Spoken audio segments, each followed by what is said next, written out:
നിങ്ങളുടെ favourite shows ഇനി ഒരിക്കലും മിസ്സാവില്ല. ഇപ്പോൾ C5 കാണും നിങ്ങളുടെ ഫേവറേറ്റ് ഷോ തികച്ചും സൗജന്യമായി.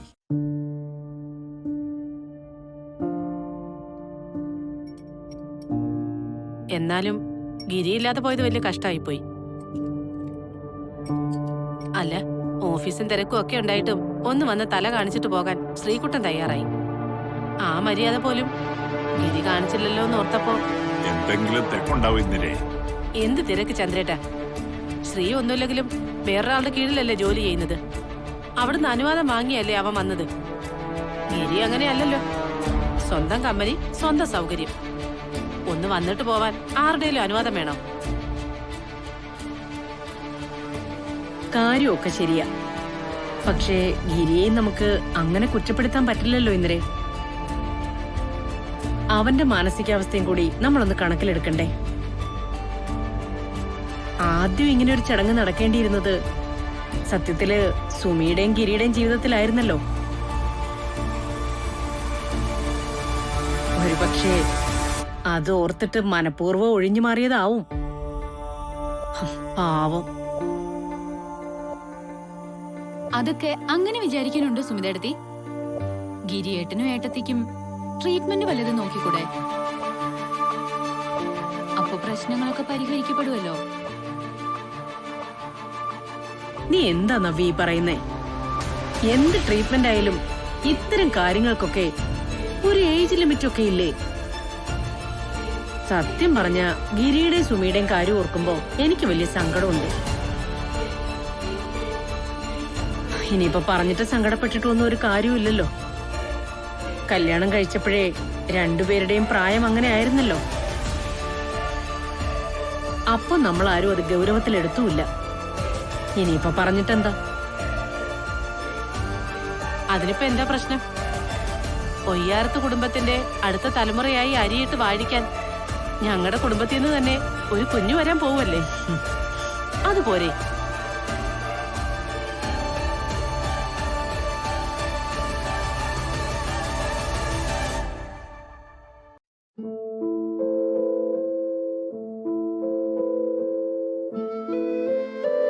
മോളെ സുമി,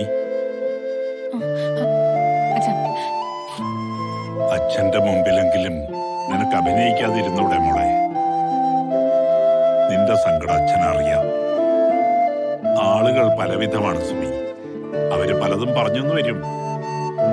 ഈ പറയുന്നവർക്കുള്ള മറുപടി വാക്കുകൾ കൊണ്ടല്ല കൊടുക്കേണ്ടത്, നിന്റെയും ഗിരിയുടെയും ജീവിതം കൊണ്ടാ. ഇനിയും വൈകിട്ടില്ല മോളെ. ആരും പറയുന്നതിന് ചെവി കൊടുത്ത് നീ സങ്കടപ്പെടരുത്. നിങ്ങളുടെ ജീവിതത്തിന്റെ കടിഞ്ഞാൺ ഇപ്പോഴും നിങ്ങളുടെ കയ്യിൽ തന്നെയാണ്. ഒരു ഡോക്ടറെ കാണുന്നതിലോ അഭിപ്രായം തേടുന്നതിലോ ഒരു തെറ്റുമില്ല. ട്രീറ്റ്മെന്റ് എടുക്കണം എന്നാണെങ്കിൽ അത് ചെയ്യുക തന്നെ വേണം. ഒരു കുഞ്ഞില്ലെങ്കിൽ കുടുംബം പൂർണ്ണമാവില്ല മോളെ. ഇന്നല്ലെങ്കിൽ ഒരു കാലത്ത് തിരിഞ്ഞു നോക്കി ചിന്തിക്കുമ്പോ നീയും ഗിരിയും ഒരുപാട് പശ്ചാത്തപിക്കേണ്ടി വരും. ഞങ്ങൾ വേണ്ടെന്ന് ഞാൻ ഒരിക്കലും കരുതിയിട്ടില്ല. പക്ഷെ ഞാനും ഗിരിയും തമ്മില്. ഗിരിയെ പറഞ്ഞ് മനസ്സിലാക്കേണ്ടത് നീയാണ് മോളെ. ഞാൻ പറയാ. ആ അച്ഛനും മോളും കൂടി ഇവിടെ വന്ന് നിൽക്കാണോ? വീട്ടിൽ പോണ്ടേ ചന്ദ്രേട്ടാ? നേരെ ഒത്തിരിയായി. വാ നമുക്കിറങ്ങാം. ശരി എന്നാ ഞങ്ങൾ ഇറങ്ങാ സുബി. ഒഴിവ് കിട്ടുമ്പോഴേ നീ വീട്ടിലേക്ക് വാ. വരാമേ.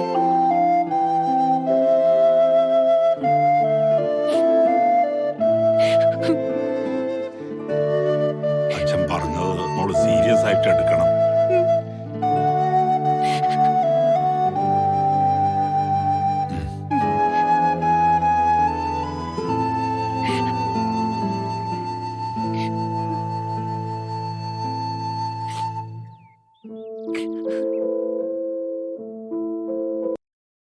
ആ പയ്യനെ എവിടെയോ കണ്ടു മറന്നതുപോലെ.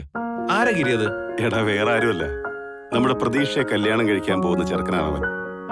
ഓ, അത് ശരി. അതേതായാലും കലക്കി.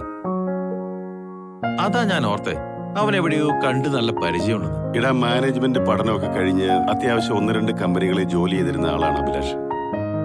ഇനിയിപ്പോ അവൻ നമ്മുടെ ടീമിലിരിക്കട്ടെ.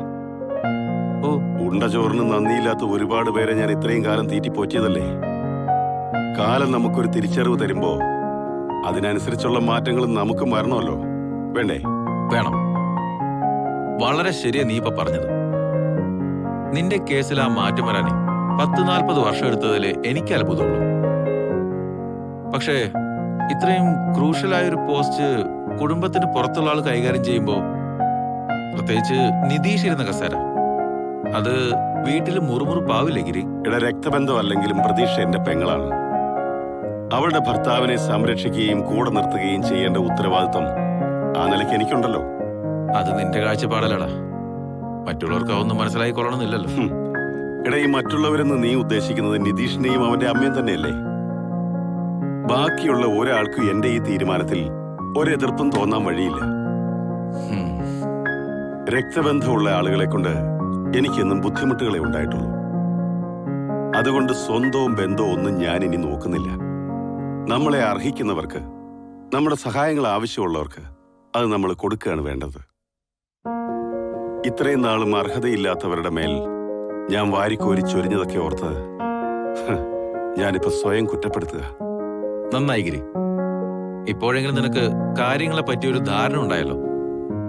ആ തിരിച്ചറിവുകളെ ഇനി അങ്ങോട്ടുള്ള നിന്റെ ജീവിതത്തിലും ഒരുപാട് സഹായം ചെയ്യും. എന്തായാലും നിതീഷ് നീ കൊടുത്തത് ഇരുട്ടടിയായി പോയി. നന്ദിതയെ കല്യാണം കഴിച്ചതിന്റെ പേരിൽ വീണ്ടും MD കസേരയിൽ കയറി പറ്റാനുള്ള ശ്രമത്തിലായിരുന്നു അവൻ. അതേതായാലും നീ പൊളിച്ചടക്കി. ഈ വെട്ടിനിരത്തിൽ പ്രക്രിയ നീ പണ്ടേ തുടങ്ങേണ്ടതായിരുന്നു. എങ്കിൽ ഈ ഓഫീസും നിന്റെ വീടും നിന്റെയും സുമിയുടെയും ജീവിതവും എല്ലാം ഒരുപാട് നന്നായനെ. ആ പോട്ടെ, ബെറ്റർ ലേറ്റ് ദാൻ നെവർ എന്നല്ലേ. വീട്ടിൽ ഈ പ്രശ്നങ്ങളൊന്നും സംഭവിച്ചില്ലായിരുന്നെങ്കിൽ ഞാനിപ്പോഴും കണ്ണടച്ചിരുട്ടാക്കിയേനെ, ഒന്നും അറിയാതെ ജീവിച്ചേനെ.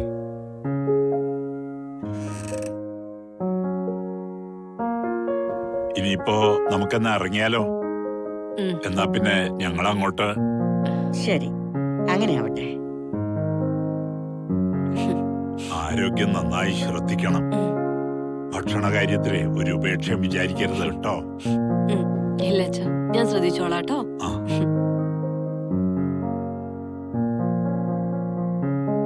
ഞാൻ പറഞ്ഞതൊക്കെ ഓർമ്മയുണ്ടല്ലോ. എന്നാ പിന്നെ ഞങ്ങളങ്ങോട്ട്.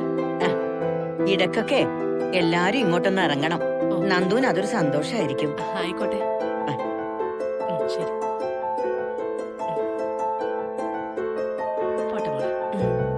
നിതീഷ് മോനെ, പോയിട്ട് വരാം. ശരി. ശരി.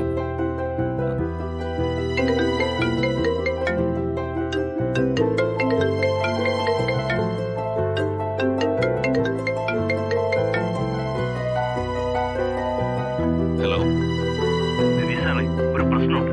ഇവിടെ സാറിന്റെ പോസ്റ്റിലേക്ക് പുതിയൊരു അപ്പോയിന്റ് വന്നു. ഡൗൺലോഡ് ചെയ്യൂ C5 ആപ്പ്. കാണൂ എല്ലാ എപ്പിസോഡുകളും സൗജന്യമായി.